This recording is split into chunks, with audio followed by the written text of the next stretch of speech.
Medicina y Cirugía de la Universidad Autónoma de Madrid.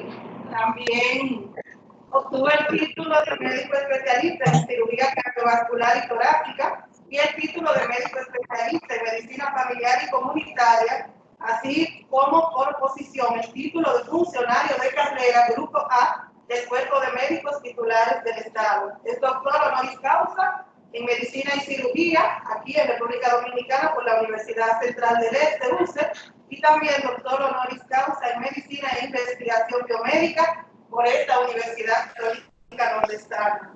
En el aspecto docente, el doctor Javier Cabo, catedrático de Ingeniería Biomédica de la Universidad Católica de Murcia, catedrático de Investigación Biomédica de la Universidad Católica Nordestana. Asimismo, el director del Departamento de Ciencias de la Salud de la Universidad a Distancia de Madrid, UDIMA, director de la Cátedra de Telemedicina de la Universidad Internacional de Andalucía, director del Departamento de Inteligencia Artificial, Computación Ubicua y Robótica del Centro de Investigación Tecnológica de la Escuela Politécnica Superior de la Universidad de Córdoba, director de la Cátedra de Gestión Sanitaria y Ciencias de la Salud de la Universidad a Distancia de Madrid, siendo profesor de varias universidades nacionales e internacionales, impartiendo clases en Berlín, Alemania, Montreal, Canadá y en Zurich, Suiza.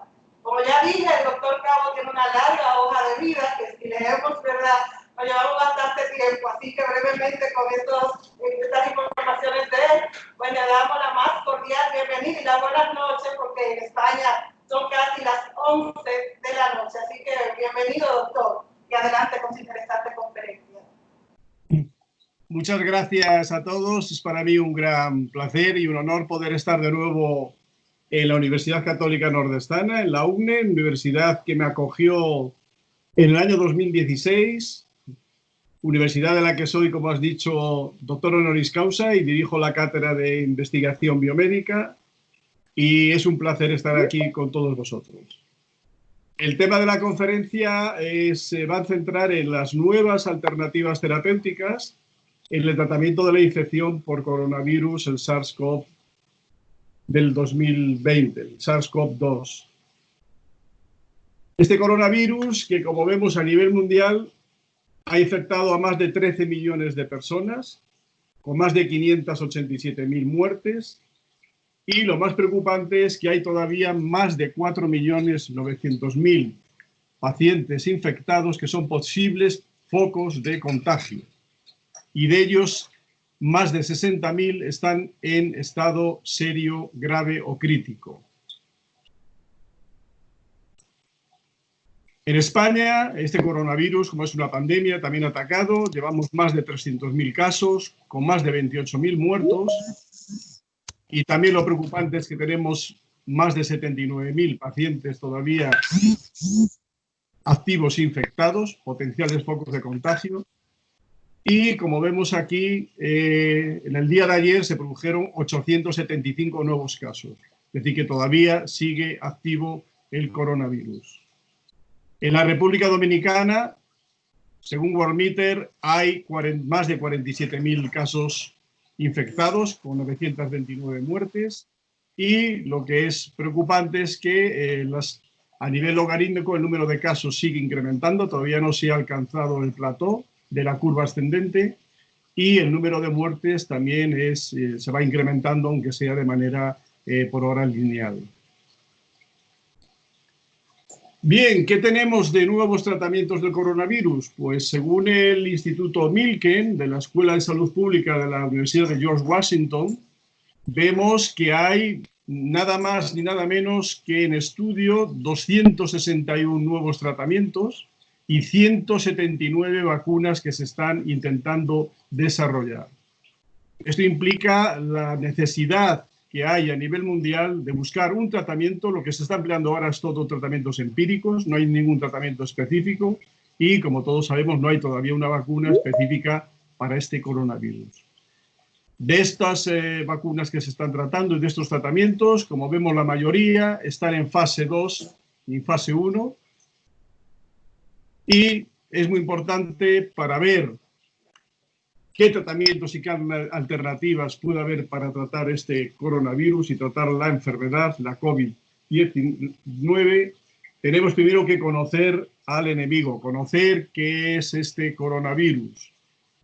Este coronavirus, como vemos, es una partícula vírica esférica con proteínas revestida por una membrana lipídica, y la membrana lipídica protege el interior del coronavirus. Dentro de la cápside está el ARN, el genoma del virus, y externamente tiene unas proteínas, las proteínas S, que forman espículas, forman los peplómeros, que sobresalen de la superficie y son las que se fijan a las células humanas para que de esta manera el virus pueda entrar en la célula humana. También tiene otras proteínas estructurales, además, como la proteína N, que está en el interior de la cápside, la M y la E, que son las que también intervienen, entran dentro de la célula humana y forman de nuevos virus replicantes. Este virus es un virus grande, que tiene importancia el que sea grande. Como luego veremos, como vemos, tiene casi 30.000 bases nitrogenadas, y aunque sea grande, sigue siendo pequeño, porque mide 100 nanómetros de diámetro, es decir, que solamente es visible con un microscopio electrónico. Como vemos, es mucho más grande que el rinovirus, que el virus del VIH, que el del Zika, que el de la gripe y que el del ébola. Y esto lo que pasa es que produce, durante el proceso de replicación, muchísimas mutaciones. Un hecho muy importante a tener en cuenta cuando estemos desarrollando y estamos desarrollando nuevos tratamientos y nuevas vacunas. Hay que tener en cuenta estas mutaciones. Mutaciones, como aquí vemos, que son múltiples y varias, y la mayoría, sobre todo, radica en la proteína S de la superficie del virus, en el gen 614. El 71% a nivel mundial tiene esta variación, esta mutación de la proteína S, en que ha habido un cambio del aminoácido 614 que ha pasado de ser ácido aspartico a ser glicina. Esto que parece que podía no tener ninguna importancia, pues tiene una importancia relativamente importante y que hay que tener en cuenta. Y es que esta mutación del ácido aspartico a la glicina hace que este coronavirus, que esta proteína S sea mucho más efectiva, por lo que potencia la agresividad del virus. Se pasa del ácido aspartico a la glicina. Esta mutación, que es muy importante tenerla en cuenta, empezó en febrero el día 22 de febrero, empezó en Europa y prácticamente ya está invadiendo todo el mundo. Y esta variante es unas 10 veces más infeccioso que la anterior virus, la anterior mutación que tenía del ácido aspartico. Aquí vemos cómo empezó en Europa. Antes de marzo estaba el coronavirus, el D614, y a partir de 30 de marzo ya está dominando prácticamente todo el mundo el G614, el de la glicina. A nivel mundial, como digo, el 71% ya tiene esta mutación, el G614, es decir, se conoce como el coronavirus SARS-CoV-2 modelo G, que tiene una serie de mutaciones importantes, tanto a nivel de la espícula, la S1 y la S2, que tiene más poder de infectante y está, como digo, invadiendo todo el mundo. A nivel global, vemos que está la parte azul, es el nuevo mutante del coronavirus, y la parte naranja es el que existía antes de febrero, y como vemos la parte azul, la del mutante de la glicina, está dominando ya en Europa, en Asia, en Oceanía, en Sudamérica, en África y en Norteamérica, a nivel global. Estas mutaciones empezaron, como digo, en Europa, sobre todo en Italia, y se han ido extendiendo.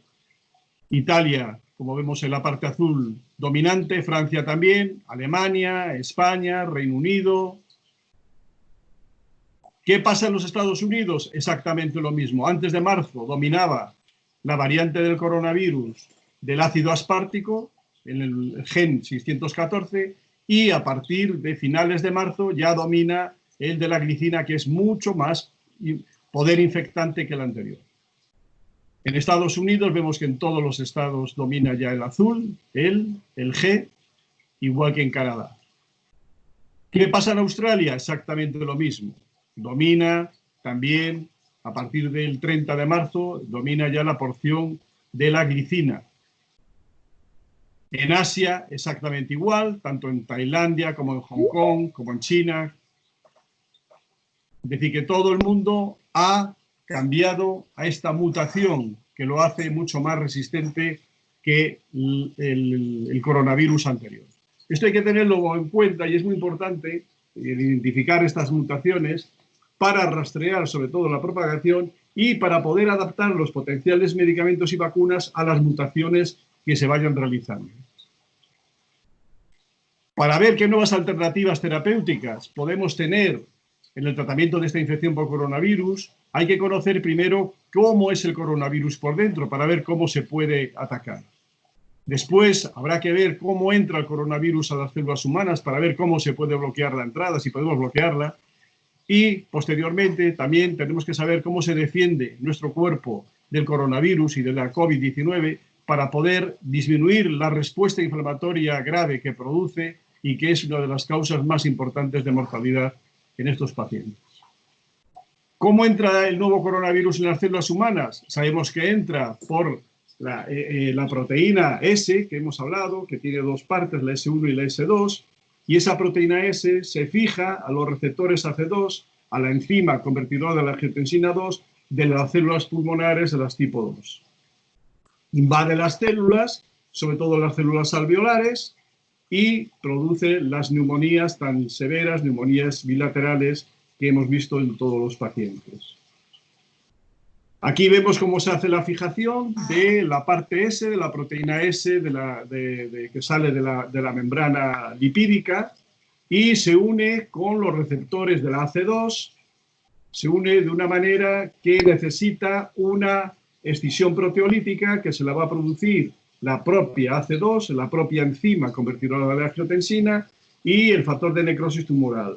¿Y para qué necesita también adicionalmente para que la parte S, la proteína S, se fije a la membrana celular? Necesita una proteasa, que es la proteasa transmembrana serina 2, que es la TMPRRS2. Estas partes son las partes fundamentales para que el coronavirus entre en la célula humana. Entonces, pensando en esto, lógicamente, podemos ya intentar ver por dónde van los tiros de desarrollo de nuevos fármacos y vacunas.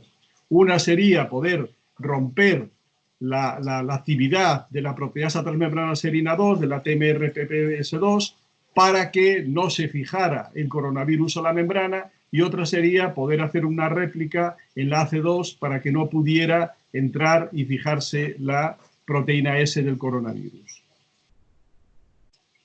Esta activación, como vemos, se hace con la TMPRSS2, que es la proteasa, y se fija, el virus se fija a través de las proteínas S, que son las que están ahí en color naranja, se fija la célula pulmonar.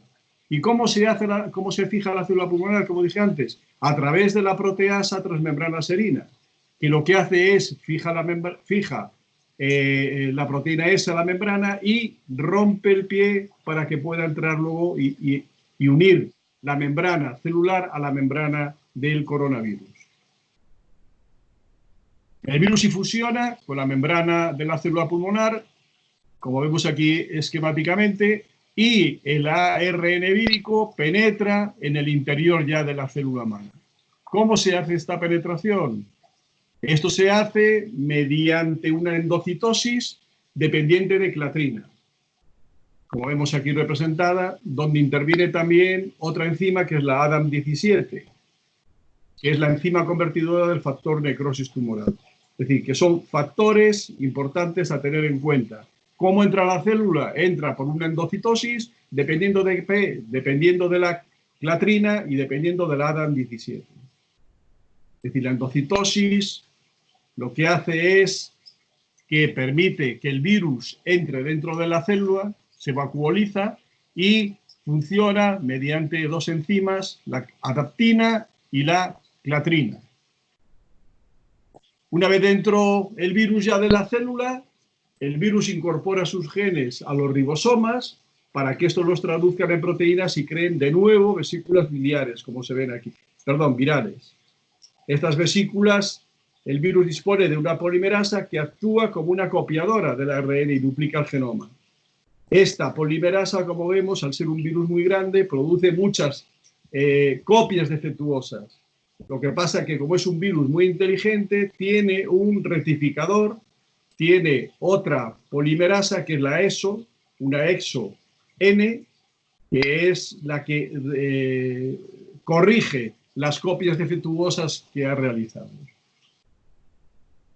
Además, algunas copias fabrican otras proteínas víricas como la S, la MLE, a partir del aparato de Golgi, del retículo endoplasmático, y se empaquetan dentro de nuevos virones que luego se liberan otra vez al torrente sanguíneo. Como vemos aquí, las vesículas con los nuevos virus recién formados se fusionan en la membrana celular y posteriormente se crean miles de copias que salen e infectan nuevas células y se produce la infección. Otra cosa a tener en cuenta, muy importante, sobre todo para el desarrollo de las vacunas, es cómo se defiende nuestro cuerpo del COVID-19. Es decir, cuando el virus entra en contacto con la membrana celular, lo que se produce es una activación y una liberación de interferón y una liberación de macrófagos. Son proteínas, los interferones, señalizadores que tienen capacidad de interferir con la replicación viral. Y los macrófagos, como todos sabemos, son células del sistema inmunitario que lo que hacen es, tienen una capacidad fagocítica para eliminar tanto las células virales como las células humanas infectadas.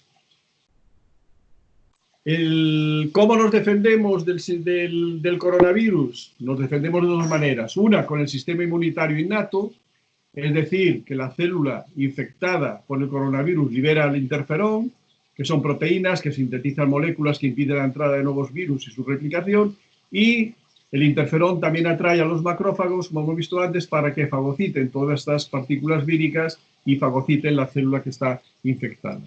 Y después también tenemos el sistema inmunitario adaptativo a través de los B-linfocitos, que son responsables de la inmunidad humoral, y de los T-linfocitos, que son células especializadas de la inmunidad celular. Aquí tenemos cómo actúa el sistema inmunitario adaptativo. El interferón atrae a los linfocitos B y estos producen anticuerpos neutralizantes que impiden la adhesión del virus a las células tumorales. Y también actúa el interferón atrayendo a linfocitos T que destruyen tanto al virus como a las células infectadas. Estos linfocitos T, junto con otras citocinas, macrófagos, interleucinas, sobre todo la interleucina 6, son los causantes de que se produzca la tormenta de citocinas, que es una de las causas de mayor mortalidad en estos pacientes. La hiperrespuesta inflamatoria severa que actúa a nivel del sistema inmunitario adaptativo. Como vemos, el virus entra en la célula, se fusiona con la vesícula, libera el ARN, se traduce en proteínas y se libera produciendo la respuesta inmunitaria. Esta respuesta inmunitaria, como dije antes, se traduce a través de los linfocitos T, que producen anticuerpos que van a bloquear al virus, y con linfocitos T citotóxicos que destruyen las células infectadas y producen la tremenda y peligrosa tormenta de citocinas, sobre todo debido a los macrófagos, sobre todo debido a las interleucinas en las citocinas. Y producen la tormenta de citocinas, que es la causa mayor de mortalidad en estos pacientes, como digo, sobre todo mediada por monocitos, neutrófilos, citocinas proinflamatorias, el TFN y los factores tisulares de residuos de los coronavirus. ¿Qué contramedidas hace el virus para frustrar, para eliminar esta respuesta inmunitaria? Hace varias. Una de ellas, como es un virus inteligente, a veces se camufla con azúcares para evitar y entorpecer la fijación de los anticuerpos.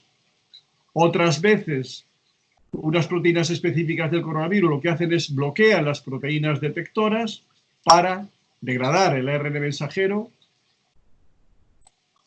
e interfiere en las instrucciones del ribosoma para que éste no sintetice el interferón y no haga la reacción inmunológica de defensa. Todo esto es muy importante, como dije, para saber qué nuevas alternativas terapéuticas podemos hacer y desarrollar en el tratamiento de esta infección por coronavirus. Una de las primeras estrategias para tratarlo es impedir que el coronavirus, que el SARS-2, penetre en la célula. La diana farmacológica sería entonces a nivel de la espícula y a nivel de la proteasa. Es decir, crear un fármaco, un anticuerpo sintético que se acoplara a la proteína S del virus, impidiendo su posterior unión a los receptores AC2, a los receptores, a las proteínas, a las enzimas convertidoras de la angiotensina. Otra diana farmacológica sería un fármaco que se fijara a la proteasa, a la TMPRSS2, para impedir que esta proteasa cortara la espícula e introdujera la parte proteica S dentro de la membrana celular. ¿Qué tratamientos, qué fármacos se están desarrollando a nivel mundial? Y son los que están ahora con ensayos clínicos. Tenemos sobre todo el APN01 del laboratorio Apeiron, que lo que crea es un señuelo del receptor de la célula, un señuelo del AC2. También el laboratorio Regeneron también tiene ensayos clínicos con cóctel de múltiples anticuerpos humanos.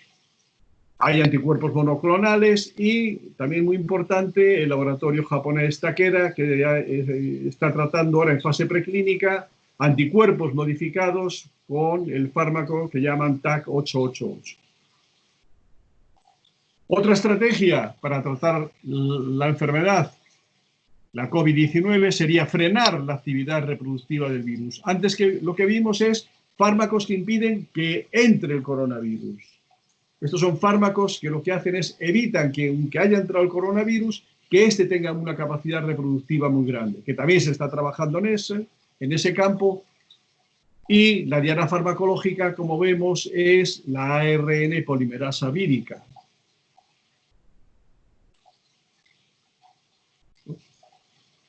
Se ha quedado bloqueado esto.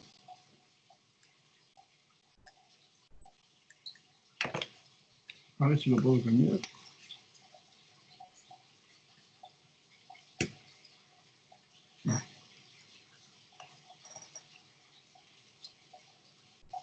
Hola, ¿me oís?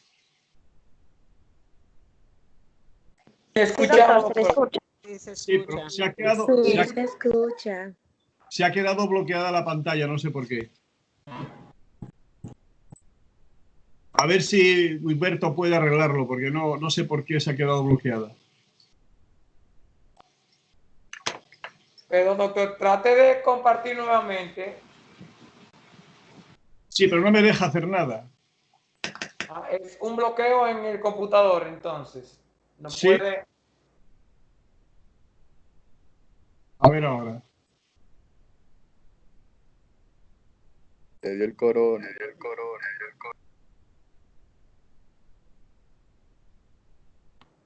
El computador no le avanza, no, está como frisada la computadora. Está pensando. Sí, puedo observar que hasta la cámara también se le paralizó. ¿Así?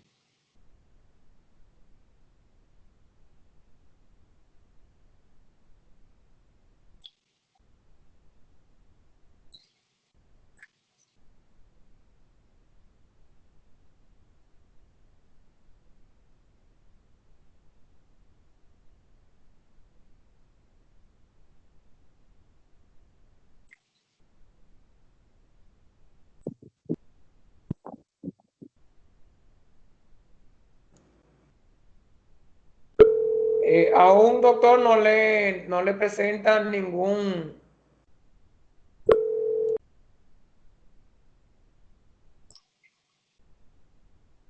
No. Está pensando, a ver qué.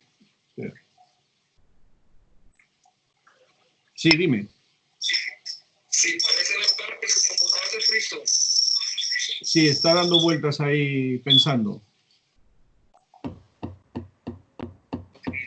Habría que entonces que esperar a ver qué está ejecutando.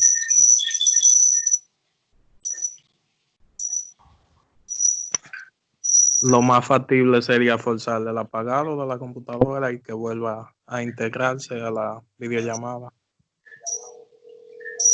Sí, si no le reacciona, es lo correcto. ¿Qué dices, de apagarlo? Si no le reacciona, sí tendría que realizar un apagado forzoso de la máquina. Me encuentro extraño, es una Apple la que usted tiene, es raro ver una Apple que se frise. La persona en el interno 2-1.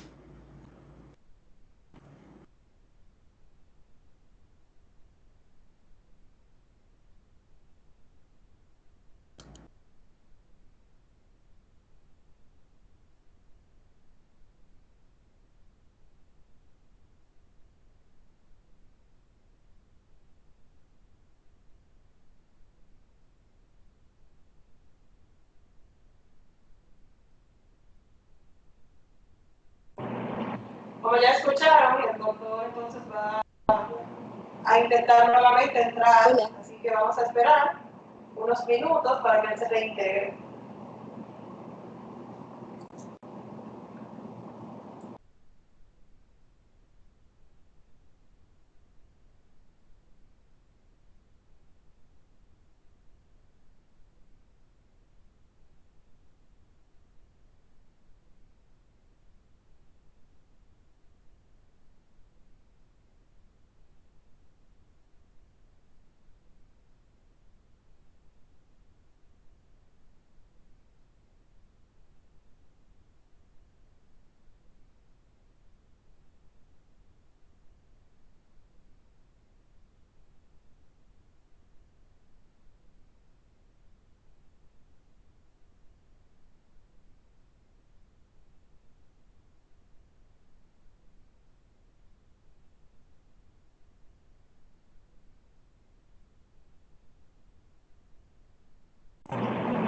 Las personas que han acabado de entrar, por favor, esperar unos 1 o 2 minutos, ya que el doctor Cabo ha tenido inconveniente con su computadora, está reiniciándola, así que por favor, tener paciencia, no salir y esperar a que regrese para continuar con esta interesante conferencia.